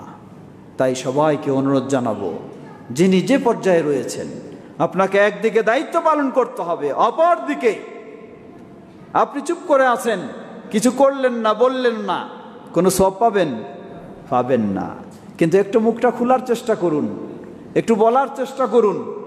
আপনার একটা কথা বলার মাধ্যমে একজন মানুষের যদি পরিবর্তন আসে, একটা মানুষ যদি নামাজি হয়, একটা মানুষ যদি তাওহীদের পথ চিনে, একটা মানুষ যদি সুন্নাহর পথ চিনে, একটা মানুষ যদি শিরক থেকে মুক্ত হয়, একটা মানুষ যদি বেদাত থেকে মুক্ত হয়, তাহলে ওই মানুষটা তার গোটা জীবনে যত ভালো কাজ করে সওয়াব পাবে, সমান সওয়াব আল্লাহ আপনাকে দান করবেন। সুবহানাল্লাহ, সুবহানাল্লাহ। লক্ষ্য করুন, ইমাম সাহেব আছেন, শুধু ইমাম সাহেবের দায়িত্ব নয়, মসজিদ কমিটি যারা আছেন তাদেরও দায়িত্ব। এটি শুধু এই মসজিদের কথা আমি বলছি না, সব মসজিদের কথাই বলবো। আমাদের সমাজে তো নিয়ম হলো কি, কে সভাপতি হতে পারবো, কে সেক্রেটারি হতে পারবো, এটাই আমাদের বরত্বের বিষয় না। এটাই আপনার বরত্বের বিষয় নয়। আপনার বরত্বের বিষয় হলো আপনার নেতৃত্বে যদি সুন্দর দাওয়াতি কাজ চলে, আপনার নেতৃত্বে যদি মুসল্লির সংখ্যা বৃদ্ধি হয়, আপনার নেতৃত্বে যদি সুন্দর ইবাদত হয়, তাহলে এটি হলো আপনার জন্য আনন্দের বিষয়, এটি হলো আপনার জন্য খুশির বিষয়। তাই আমরা সকল দায়িত্বশীলগণ সেভাবেই চেষ্টা করব। আল্লাহ আমাদের সবাইকে সে তৌফিক দান করুন। আপনাদের আজান কয়টা? 15টায় দিবেন, তারপরে আমরা 9টায় সালাত করব। আচ্ছা, তাহলে কথা আর দীর্ঘ না করে আমরা একটু, যেহেতু প্রথমে বলেছি, কিছু জানার জিজ্ঞাসা জবাবের দিকে আমরা যাব। কোনো কারো বিশেষ প্রশ্ন থাকলে সেই প্রশ্ন আমরা এই কয়েক মিনিট এখন প্রশ্নের জবাবে যাব। পর্দার আড়ালের মা বোনেরা যারা আছেন, আপনাদের যদি কোনো জিজ্ঞাসা থাকে আপনারা লিখিতভাবে পাঠাতে পারেন। এতক্ষণ যাবৎ যে কথাগুলি আমরা শুনেছি, আমরা আমাদের জীবনটাকে কোরআন ও সহিহ হাদিসের আলোকে তাওহীদ ও সুন্নাহর উপরে যেন গড়ে তুলতে পারি। আল্লাহ আমাদের সবাইকে সে তৌফিক দান করুন। বয়োজ্যেষ্ঠ মানুষেরা যেমন জমিয়তে আহলে হাদিসের এই দাওয়াতি কাজ করবে, জমিয়তের অঙ্গ সংগঠন যুবকদের জন্য জমিয়ত শুব্বানে আহলে হাদিস, যুবকেরা তারাই হচ্ছে সকলেরই টার্গেট। যারা নাস্তিক তারাও টার্গেট করছে যুবকদেরকে, যারা ইহুদি খ্রিস্টান তারাও টার্গেট করছে মুসলিম যুবকদেরকে, যারা বিভ্রান্তি নিতে চায় তারাও টার্গেট করছে মুসলিম যুবকদেরকে। সুতরাং যুবকেরা আমাদের সবচেয়ে বড় সম্পদ। এই যুবকদেরকে সঠিক গাইড আমাদেরকে দিতে হবে।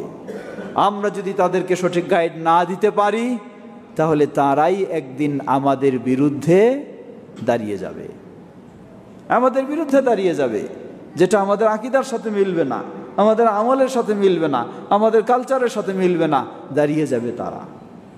অপরাধটা তাদের না আমাদের। আমি মনে করি তাদের অপরাধটা পরে, আগে অপরাধ হলো আমাদের। কারণ আমার সন্তানকে আমি আমার মতো গড়তে পারি নাই।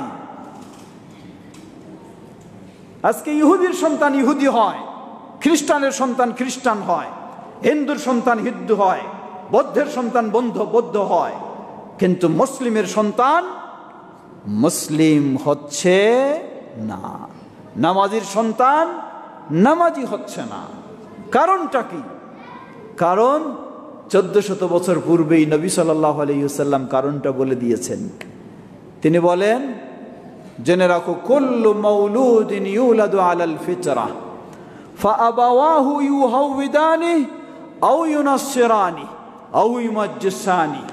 প্রতিটি শিশু সন্তান ইসলামী আদর্শের উপরেই জন্ম লাভ করে, অতঃপর তার বাবা মা তাকে ইহুদি বানায় ফেলে, অথবা বাবা মা খ্রিস্টান বানায় ফেলে, অথবা বাবা মা অগ্নিপূজক বানায় ফেলে। আর বাবা মা যদি সঠিক দায়িত্ব পালন করত, তাহলে কি বানাতে পারত? মুসলিম বানাতে পারত, নামাজি বানাতে পারত। আজকে বাবা মা টাকা পয়সা আছে, তারা মুসলিম ঠিকই, কিন্তু সন্তানকে এত আদর করে, এত টাকা পয়সা করে অমুসলিমদের প্রতিষ্ঠানে পড়াইয়া কি বানায়? মুসলিম বানায়, অমুসলিম বানায়। এর ফলাফল শুধু আখিরাতে নয়, দুনিয়াতেও এর ফলাফল ভোগ করতে হয়। ওই সন্তান যখন বড় হয়ে আসে, এই বাবা মাকে, যেই বাবা মা কষ্ট করে তার টাকা পয়সা দিয়ে সন্তানকে এই ধরনের বানিয়েছে, ওই বাবা মাকেই এই সন্তান এসে বের করে দিয়ে বৃদ্ধাশ্রমে পাঠায় দেয়, বাড়িতে স্থান দেয় না, ঠিক কিনা? এই সন্তানকে, এই সন্তানই। কারণ হলো, আমি আমার সন্তানকে যদি ইসলামের আলোকে গড়তাম, তাহলে ইসলামের নির্দেশ সন্তানের ঘরে জায়গা না হলেও তার বাবা মাকে ঘরে জায়গা দিতে হবে, এটি ইসলামের নির্দেশ। সেই ব্যবস্থা ইসলাম সন্তান করত। কিন্তু আমি যখন আমার সন্তানকে সেইভাবে গড়ি নাই, গড়েছি খ্রিস্টানদের মতো, গড়েছি অমুসলিমদের মতো। তাদের কালচার হলো বাবা মা বৃদ্ধ হয়ে গেলে তার আর বাড়িতে আশ্রয় নাই, পাঠাতে হবে কোথায়? বৃদ্ধাশ্রমে। সেই শিক্ষা সে নিয়েছে, আমি সেই শিক্ষা দিয়েছি, তাই এখন সেই ব্যবস্থা দুনিয়াতেই করে, আর আখিরাতের শাস্তি তো আছেই। অতএব প্রতিটি অভিভাবকের দায়িত্ব, আমরা আহলুল হাদিস আমাদের সন্তানদেরকেও বানাবো কি? আহলুল হাদিস। আল্লাহ আমাদের তৌফিক দান করুন, আমরা যেন আমাদের সন্তানদেরকে সেভাবে গড়ে তুলতে পারি। আল্লাহ আমাদের সকলকে সেই বিষয়টি সহজ করে দিন। কথা দীর্ঘ না করে এখন আমরা একটু জিজ্ঞাসা জবাবে যাব। যে বিষয়গুলি আলোচনা হয়েছে, অথবা যে কোনো বিষয়ে জানার বিষয় থাকলে, ইসলামী কোনো বিষয়ে প্রশ্ন থাকলে আপনার প্রশ্ন জানাতে পারেন। লিখিত হলে সবচেয়ে ভালো হয়, আর না থাকলে মৌখিকভাবে আপনারা বলতে পারেন। জি, ওয়ালাইকুম আসসালাম রহমতুল্লাহ। আমরা যারা সাধারণ লোক, আমরা বিভ্রান্ত হয়ে যাচ্ছি। আমি বিশ্বের অনেকগুলি দেশ লেভেল করছি, কিন্তু অনেক মসজিদে নামাজ পড়ি, কিন্তু তারাবি নামাজ 8 রাকাত এবং 20 রাকাত। আরব দেশেও আমি আরব আমিরাতে 20 রাকাত পড়ছি, 8 রাকাত পড়ছি। তো এটার একটা জয়ী হাদিস, সঠিক হাদিস, এবং আমরা কোনটা এখন করবো, এই সঠিক জবাব আপনার এটা আমাদের মতো এলেন না। ধন্যবাদ। আমাদের ভাই তিনি প্রশ্ন করেছেন, তিনি আরব অনারব অনেক দেশেই ঘুরেছেন, তিনি অনেক জায়গায় সালাতুত তারাবি আদায় করেছেন, কোথাও 8 রাকাত পেয়েছেন, কোথাও 20 রাকাত পেয়েছেন। তিনি বলছেন যে আমি এ বিষয়ে সঠিক বিষয়টি জানতে চাই। জবাব, সহিহুল বুখারী এবং মুসলিমের হাদিস,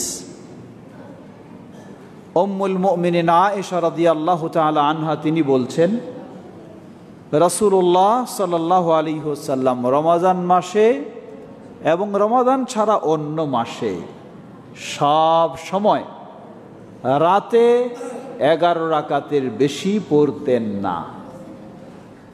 11 রাকাতের বেশি পড়তেন না, মানে বেতের সালাত সহ 11 রাকাতের বেশি পড়তেন না। তাহলে আয়েশা রাদিয়াল্লাহু আনহার এই হাদিস বলে দিচ্ছে, তারাবির সালাত বলেন বা তাহাজ্জুদের সালাত বলেন, সেটি আপনি পড়বেন 8 রাকাত ও 3 রাকাত, অথবা 10 রাকাত এবং 1 রাকাত। এটাই হলো সঠিক। রাসূল সাল্লাল্লাহু আলাইহি ওয়াসাল্লামের এটা ছিল। আবু বকর রাদিয়াল্লাহু আনহু এর চেয়ে বেশি পড়েননি, ওমর রাদিয়াল্লাহু আনহু তিনি ব্যক্তিগতভাবেও এর চেয়ে বেশি পড়েননি, ওসমান রাদিয়াল্লাহু আনহু এর চেয়ে বেশি পড়েননি, আলী রাদিয়াল্লাহু আনহু এর চেয়ে বেশি পড়েননি। তাই আমরা বলবো এটাই হচ্ছে সঠিক। তবে অন্য একটি হাদিস এসেছে, যে হাদিসটি সহিহ।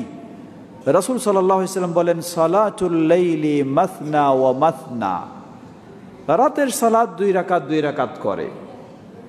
কেউ যদি ওই হাদিসের আলোকে আরও কিছু বেশি পড়তে চায়, তাহলে পড়ার হয়তো সুযোগ রয়েছে, কিন্তু সঠিক এবং উত্তম রাসূল সাল্লামের সুন্নাহ অনুযায়ী কেউ যদি গ্রহণ করতে চায়, তাহলে তিনি 11 রাকাত করবেন। আল্লাহু তাআলা আলাম।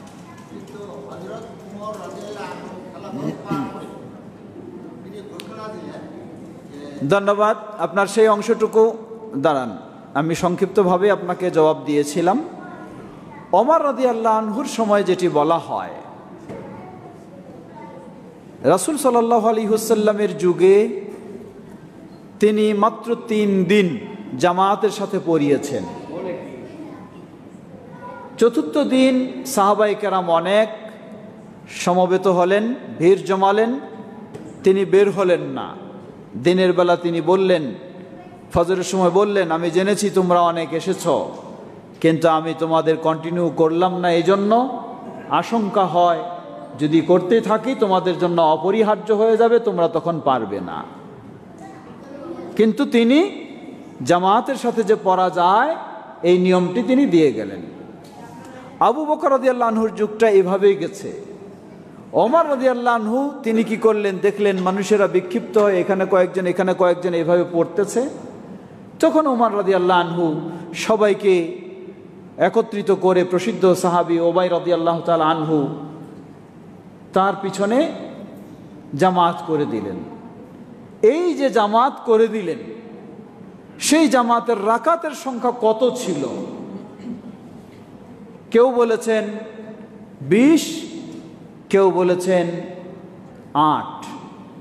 জবাব, যারা 20 বলেছেন এই মর্মে যত বর্ণনা রয়েছে, মুয়াত্তা মালিক বেশি বর্ণনা রয়েছে, এছাড়া যত বর্ণনা রয়েছে সব বর্ণনাগুলি দুর্বল। ইমাম ইবনে হাজার আসকালানী রাহিমাহুল্লাহ ফতহুল বারীতে বিস্তারিত আলোচনা করে অনেক বর্ণনা নিয়ে এসে তিনি বলছেন যে ওমর রাদিয়াল্লাহু আনহু যেই জামাত শুরু করলেন সেটাও ছিল 11 রাকাতের। বুঝেছেন? ধন্যবাদ আপনাকে। আসসালামু রাহমাতুল্লাহি ওয়া বারাকাতুহু। কাদিয়ানী, ধন্যবাদ। আমাদের ভাই প্রশ্ন করেছেন আমাদের মাঝে, হ্যাঁ বাচ্চারা কথা বলবা না তোমরা, আমাদের মাঝে কিছু ভ্রান্ত মানুষ তারা কাদিয়ানী দাওয়াত বিস্তার ঘটাচ্ছে ভিতরে ভিতরে। আসলেই এটি অত্যন্ত গুরুত্বপূর্ণ বিষয়। আমাদের সকল সচেতন ব্যক্তিদেরকে আরও সচেতন হতে হবে, বিশেষ করে আলেম ওলামা যারা রয়েছেন জনগণকে এই ক্ষেত্রে আরও সতর্ক করতে হবে। মনে রাখবেন, মুহাম্মদ সাল্লাল্লাহু আলাইহি ওয়াসাল্লামকে বিশ্বাস করার কয়েকটি দিক রয়েছে। প্রথম বিষয় হলো মুহাম্মদ সাল্লাল্লাহু আলাইহি ওয়াসাল্লাম নবী এবং রাসূল।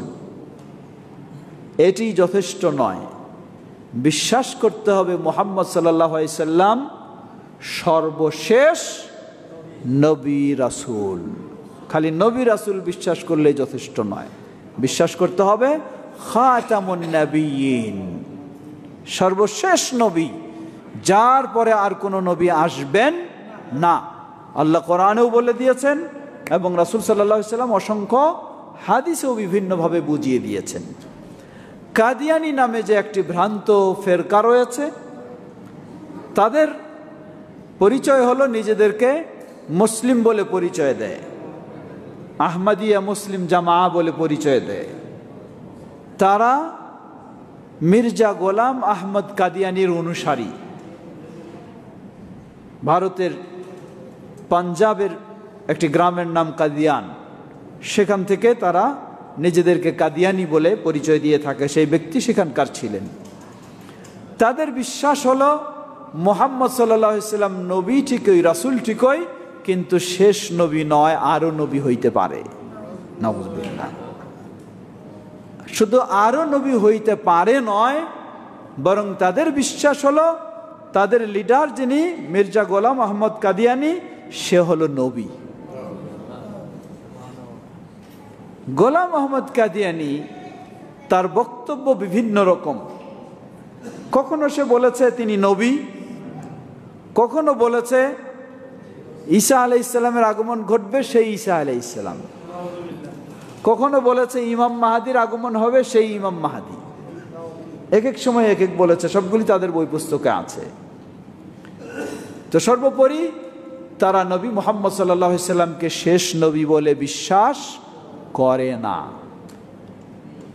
যার কারণে তারা মুসলিম নয়। যদিও দেখবেন সালাত আদায় করবে, যদিও দেখবেন আরও কিছু বেশভূষণ আপনার চেয়ে অনেক সুন্দরও পেতে পারেন, কিন্তু তারা মুসলিম নয়। এখানে একটি গুরুত্বপূর্ণ বিষয় মনে রাখবেন, যারা বলে শুধু কোরআন মানতে হবে, হাদিস মানা যাবে না, এরা কয়েক শ্রেণী। খ্রিস্টানরাও এই কৌশল অবলম্বন করে, কাদিয়ানিরাও এই কৌশল অবলম্বন করে, শিয়া চরমপন্থী তারাও এই কৌশল অবলম্বন করে। একাধিক শ্রেণী তারা বলে শুধু কোরআন মানতে হবে, হাদিস মানা যাবে না। কারণটা কি? শুধু কোরআন দিয়ে মানুষকে অনেক সময় বিভ্রান্তির দিকে নেওয়া সম্ভব, আর হাদিস যখন পড়বে তখন ডিটেলস বিষয়টা জেনে যাবে, তখন সে আর বিভ্রান্ত সহজে হবে না। যেমন উদাহরণস্বরূপ ধরে নেন, খ্রিস্টানেরা কোরআনের গুরুত্ব বেশি দিবে, হাদিসকে অস্বীকার করবে। কেন? তারা আপনাকে বুঝাবে, আপনি কোরআন খুলে দেখেন, মুহাম্মদ সাল্লাল্লাহু আলাইহি সাল্লামের নাম কোরআন মাজিদে এসেছে মাত্র 4 বার, আর ঈসা আলাইহিস সালামের নাম এসেছে 24 বা 25 বার। কার নাম বেশি? তাহলে কার গুরুত্ব বেশি? সাধারণ মানুষকে বুঝাবে, কোরআনে যার নাম বেশি আসলো তাহলে গুরুত্ব কার বেশি হবে? তারই বেশি হবে, তাহলে তাকেই তো মানতে হবে। তাহলে আপনি মোহাম্মদ মোহাম্মদ বলেন কেন? আগে বলেন ঈসা ঈসা, তারপরে বলেন মোহাম্মদ। কিন্তু আপনি যখন হাদিসে যাবেন, হাদিস তখন বলে দিবে যে ঈসা আলাইহিস সালামের নাম এতবার কেন? তার চেয়ে আরো বেশি যদি ইবলিসের নাম এসে থাকে, তাই বলে কি মানা যাবে? কোরআনের নাম বেশি আসলেই তাকে মানা যাবে, এটা কথা নয়। ইবলিসের নাম তার চেয়ে আরো কি বেশি খুঁজে পাবেন, তাই বলে মানতে হবে, এটা নয়। হাদিস আপনাকে তখন বলে দিবে যে না, ঈসা আলাইহিস সালাম মুহাম্মদ সাল্লাল্লাহু আলাইহি সাল্লাম যেদিন থেকে নবুয়ত পেয়েছেন, সেদিন থেকে পূর্ববর্তী কোন নবীর নবুয়ত আর মেনে চলার সুযোগ, সেটাকে আমরা বিশ্বাস করব। তারা নবী ছিলেন, কিন্তু এখনকার নবী নন, এখন তারা রাসূল নন। এগুলি আপনাকে হাদিস ক্লিয়ার করে দেয়। এই জন্য এই সব শ্রেণী তারা কি করে? হাদিসকেই করে। কাদিয়ানীদের কৌশল কি? তারা শুধু কোরআনের দিকে, তারা কোরআনের অনুবাদও বের করেছে। অনুবাদ বের করেছে কি? আল্লাহ রাব্বুল আলামিন যে আয়াতে বললেন খাতামুন নবিয়্যিন, মানে সর্বশেষ নবী, এই আয়াতের তারা বিকৃত অর্থ করেছে। তারা বলছে যে মোহরাঙ্কিত নবী, মানে আংটিওয়ালা নবী, শেষ নবী নয়, এই বিকৃত করে। আর হাদিস থেকে যখন দূরে রাখে, কারণ হাদিস পড়লে আপনি বুঝবেন যে শেষ নবী কেমন, কত ধরনের ব্যাখ্যা দিয়েছেন আল্লাহ সাল্লাম নিজেই। এজন্য তারা হাদিস পড়া থেকে বন্ধ রাখে। সুতরাং কাদিয়ানি এক বাক্যে মেনে নিতে হবে, কাদিয়ানি মুসলিম না অমুসলিম? অমুসলিম। কোনো সুযোগ নেই তার চিন্তা করার, সেই বিষয়ে ভাবার। বিশেষ করে আহলুল হাদিসদেরকে আরো সচেতন হতে হবে। আপনি ইতিহাস খুলে দেখুন, ভারতবর্ষের কাদিয়ানির সবচেয়ে যারা বেশি প্রতিবাদ করেছে, বিরোধিতা করেছে, তীব্র জবাব দিয়েছে দাঁত ভাঙ্গা, তারাই হচ্ছে আহলুল হাদিসেরা, তারাই আহলুল হাদিসেরা। ধন্যবাদ আপনাকে স্মরণ করে দেওয়ার জন্য। জি বলো, নিব এটা নেই। তারপরে সূরা বাকারা 275 নম্বর আয়াত, যারা সুদ খায় তারা তার ন্যায় কবর থেকে উঠে যাকে শয়তান স্পর্শ করে পাগল বানিয়ে দেয়। এটা এজন্য যে তারা বলে বেচা কিনা সুদের মধ্যে, অথচ আল্লাহ বেচা কিনা হালাল করেছেন এবং সুদ হারাম করেছেন। প্রশ্ন বলো। একটু বুঝেছি, আয়াতে বুঝলাম, এখন প্রশ্ন বলো। আয়াত আছে যে সুদখোররা চিরস্থায়ী জাহান্নামী, এটা কোন টাইপের সুদখোর? আর এটা বলা হয়েছে যে, ধন্যবাদ, বুঝেছি। আমাদের ছোট ভাই প্রশ্ন করেছে, যেটি সূরা বাকারায় এবং সূরা আলে ইমরান, দুই সূরায় সুদ সম্পর্কে বর্ণনা এসেছে। এই আয়াতে আল্লাহ রাব্বুল আলামিন বলেছেন সুদখোর কিয়ামতের দিন তাদেরকে উত্থাপন করা হবে জিনে আক্রান্ত রোগীদের মতো, মাতালের মতো। কারণটা কি? তারা বলতো ইন্নামাল বাইউ মিথলুর রিবা, যে ব্যবসা বাণিজ্য আর সুদ দুটোর মাঝে পার্থক্য নাই। এটাও এক প্রকার ব্যবসা, সুদটাও এক প্রকার ব্যবসা। এটাকে তারা, ইসলাম যে সুদকে হারাম করে দিয়েছে, এটা তারা বিশ্বাস করত না। তাই সুদ খাওয়া দুই ধরনের। কেউ যদি মনে করে যে ইসলাম সুদকে হারাম করেছে, এটা আমি মানি না, কিসের হারাম এটা, এটাও এক প্রকার ব্যবসা, করা যাবে, অসুবিধা নাই, এই হারাম আমি মানি না, তাহলে এই ব্যক্তি সালাত আদায় করুক, যাই করুক, সে মুসলিম নয়, সে কাফের, ইসলাম থেকে সে বের হয়ে যাবে। ইসলাম থেকে বের হয়ে যাবে, সে চিরস্থায়ী জাহান্নামী হবে এই ব্যক্তি। আর যেই ব্যক্তি বলবে ইসলামে সুদ কখনোই হালাল নয়, এটি হারাম, কিন্তু আমি জড়িয়ে গেছি বেকায়দায় পড়ে, আমি একটা হারামে লিপ্ত হয়ে গেছি, এটা সে বিশ্বাস করে, তাহলে ইসলাম বলে সে হলো কবিরা গুনায় লিপ্ত হয়েছে, কিন্তু সেই ইসলাম থেকে বের হয়ে যায়নি, তার ঈমান দুর্বল হয়ে গেছে। আল্লাহ সুবহানাহু ওয়া তাআলার ইচ্ছাধীন সে, আখিরাতে আল্লাহ ইচ্ছা করলে তাকে শাস্তি দিতে পারেন, ক্ষমাও করে দিতে পারেন, কিন্তু সে চিরস্থায়ী জাহান্নামী হবে না। ধন্যবাদ। জি, এদিকে বলছিলেন। আমাদের ভাই প্রশ্ন করেছে ইসলামে কি রাজনীতি আছে? জবাব, ইসলামে রাজনীতি আছে, কিন্তু পাশ্চাত্যের রাজনীতি ইসলামে নেই, মন গড়া রাজনীতি ইসলামে নেই। ইসলামে রাজনীতি বলতে কি বুঝাই? যদি রাষ্ট্র পরিচালনা, রাষ্ট্র ব্যবস্থা এটাকে রাজনীতি বলি, তাহলে রাসূলুল্লাহ সাল্লাল্লাহু আলাইহি ওয়াসাল্লাম পরিপূর্ণ ইসলাম নিয়ে এসেছেন, যেই পরিপূর্ণ ইসলামে অবশ্যই রাষ্ট্র ব্যবস্থা রয়েছে, রাষ্ট্রনীতি রয়েছে, এটি অবশ্যই রয়েছে। সুতরাং আমরা বলবো এক্ষেত্রে তিন ধরনের মানুষ। এক শ্রেণী বলে না কিসের রাজনীতি, ইসলামে কোনো রাজনীতি নেই, এটা ভুল। অবশ্যই ইসলামে রাষ্ট্র রয়েছে, রাষ্ট্রনীতি রয়েছে, ইসলাম একটি পরিপূর্ণ জীবন ব্যবস্থা। আরেক শ্রেণী বলে যে পাশ্চাত্যের রাজনীতিকেই ইসলামের রাজনীতি নাম দিয়ে চালায় দেয়, এটি ভুল, অন্যায়, এটি কুফরি রাজনীতি, এটি কখনো ইসলামী রাজনীতি নয়, এটি মিথ্যার রাজনীতি, এটি ধোঁকাবাজির রাজনীতি, এটি স্বার্থবাদীর রাজনীতি, এটি ইসলামী রাজনীতি হতে পারে না। আরেক শ্রেণী হলো মধ্যমপন্থী, যারা বলে অবশ্যই ইসলামে রাষ্ট্রনীতি রাজনীতি রয়েছে, কিন্তু প্রচলিত পাশ্চাত্যের রাজনীতি ইসলামী রাজনীতি নয়, এটাই হলো মধ্যম অবস্থা, এটাই সঠিক। আল্লাহু আ'লাম। সালাম রাহমাতুল্লাহ। জি,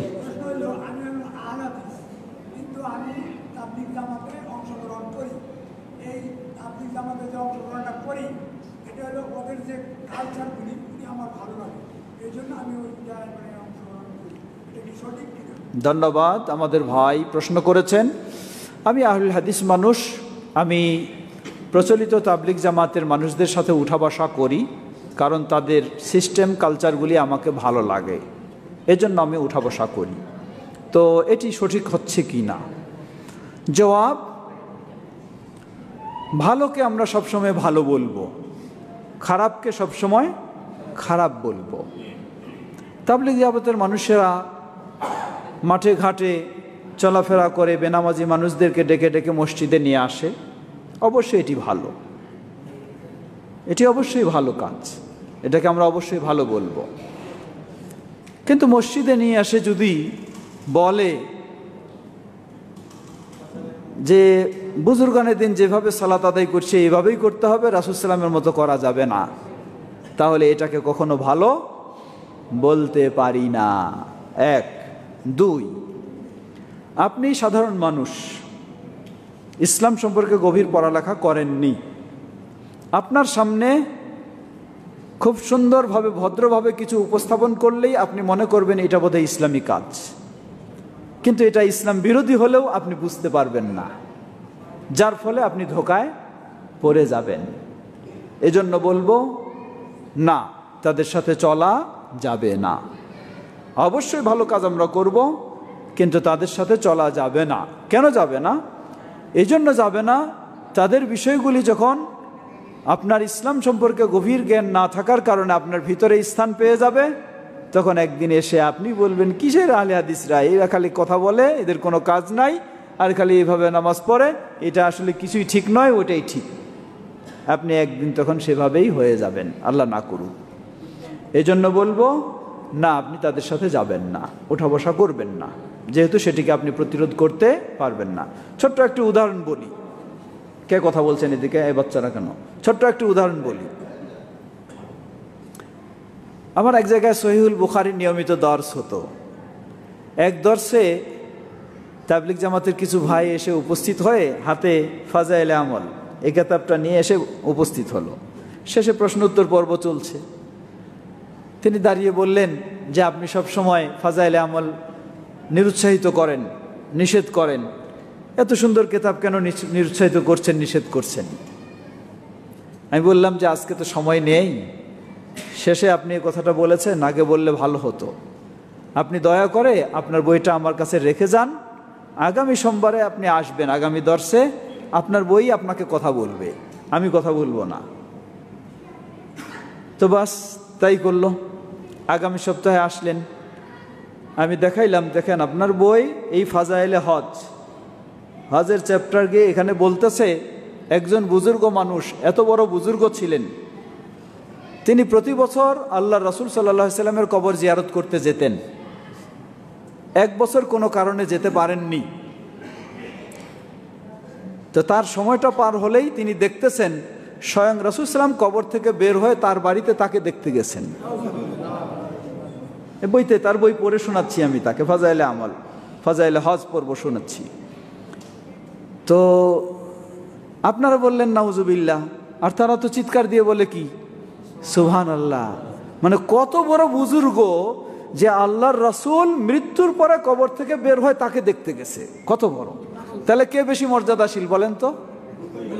হ্যাঁ, তাহলে কেউ যদি বিশ্বাস করে যে রাসূল সাল্লামের চেয়ে কোনো ব্যক্তি বেশি মর্যাদাশীল, তার ঈমান থাকবে?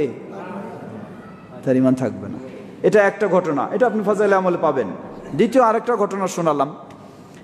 বললেন যে এক মহিলা বেচারি, প্রতি বছর তিনি বাইতুল্লাহ যেতেন, কাবায় যেতেন তাওয়াফ করতে। তো এক বছর বেচারি অসুস্থতার কারণে তাওয়াফ করতে যেতে পারেন নাই। তো যেই সময় তিনি যেতেন, ওই সময়টা যখন পার হয়ে গেছে, পরে তিনি দেখতেছেন কাবা তার বাড়িতে চলে আসছে, যেন সে তাওয়াফ করতে পারে। তো এই ঘটনা ফাজাইলে আমল, আমি তাকে বের করে দেখাচ্ছি যে আপনার কিতাব আপনাকে কথা বলছে। এগুলি শোনানোর পর তিনি বলেন, এগুলি যদি ঠিক না হয় তাহলে কি এমনি এত বড় বড় আলেম বলতেছে? এগুলি যদি ঠিক না হয় তাহলে এমনি বইতে রাখছে তারা? এই কথা জবাব দিচ্ছে। আমার কথা বুঝেছেন? আপনি যখন চলতে থাকবেন, উঠতে বসতে থাকবেন, আপনিও তখন একদিন আমাদেরকে শোনাবেন ঠিক যদি না হয় তারা কি এমনি এগুলি করে। এই জন্য আমি বলবো না, এখন বললাম যে স্বাভাবিকভাবে আপনাকে ভালো লাগছে, আপনি তো অত গভীরে যাওয়ার সুযোগ পান না, ওইটা চিন্তা করতে পারেন না। কিন্তু এমন একদিন যাবে আপনি তখন সেটাকেই প্রাধান্য দিবেন, এগুলি বলবেন এটি ঠিক না। এজন্য বলবো যে না, আপনি অবশ্যই কোরআন সুন্নাহ পড়াশোনা করবেন, আলেম ওলামাদের সাথে উঠা বসা করবেন, কিন্তু ওই চিন্তার পথে নয়। আল্লাহ তৌফিক দান করুন। জি, আমাদের বাসা সবারই অ্যাটাচ বাথরুম আছে, সেই ক্ষেত্রে দেখা যায় আমরা ওযু করার জন্য এই বাথরুমে ওযু করি। আসলে এটা কি জায়েজ আছে বা এটা হয় কিনা, এইটা প্রশ্ন এসেছে বাথরুমেই ওযু এবং গোসল ও পেশাব পায়খানা, এটি কতটুকু ঠিক হবে? জবাব, কোনো সন্দেহ নেই, কেউ পেশাব পায়খানা যে জায়গায় করে ওই জায়গায় ওযু করে না। কথা বুঝেছেন? পেশাব পায়খানা যে জায়গায় করে এই জায়গায় কেউ ওযু করে না, সেখান থেকে আলাদা সাইডে এসে ওযু করে। অতএব এটি অসুবিধা নেই। যদি পৃথক জায়গা থাকে আলহামদুলিল্লাহ, এটা জায়গা পৃথক ঠিকই আছে, কিন্তু ঘর একটাই। জায়গা পৃথক আছে কিন্তু ঘর একটাই, তো এই জন্য অসুবিধা নেই। কারণ নিয়ম হলো, এখানে আবার বলতে পারেন যে উযু তো বিসমিল্লাহ বলে শুরু করতে হবে, তাহলে কি করব? জবাব, কোনো মানুষ যখন পেশাব পায়খানা অবস্থায় থাকে ওই অবস্থায় আল্লাহর নাম নেওয়া যাবে না, কিন্তু এটা থেকে যখন পবিত্র হয়ে যাবে, পরিচ্ছন্ন হয়ে যাবে, তখন আল্লাহর নাম নেওয়াতে কোনো অসুবিধা নেই। অতএব বাথরুমে আলাদা জায়গায় ওযু করতে কোনো অসুবিধা নেই। আল্লাহু তাআলা আলাম। আমাদের মনে হয় লম্বা হয়ে যাচ্ছে। আজান কি আজান দিয়ে ফেললে ভালো হয় না? তারপরে হয়তো 5 মিনিট পরেও সালাত আদায় করি। আজান দেওয়ার নাই, মাইক লাগবে নাকি? হ্যাঁ, জি,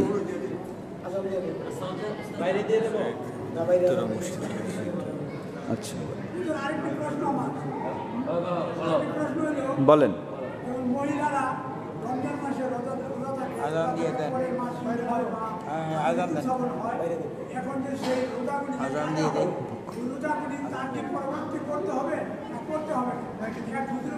আজান দিয়ে দেন। আল্লাহ পাক তার জন্য এটা দিয়েছে এবং বাতিল করতে হবে। আজানের মাইক আলাদা আছে না? বলছি আজান না এটাই তো দিয়ে দেখ। হ্যাঁ, মুখে আজান দিলে সমাজের মানুষ বহু রকমের আছে, বলবেন এমন বক্তব্য দিল মসজিদে আজানটাই বন্ধ করে দিয়েছে। কথা বলছেন না? যেন আজান আজানের মতো দিয়ে দিবে, হয়তো বিলম্ব হয়েছে, অসুবিধা নেই, এটা নিয়ে যাক, অসুবিধা নেই, এটা সবাই ফেলে ও দেওয়া করলেন এইগুলো শুরু করে ফেলছে।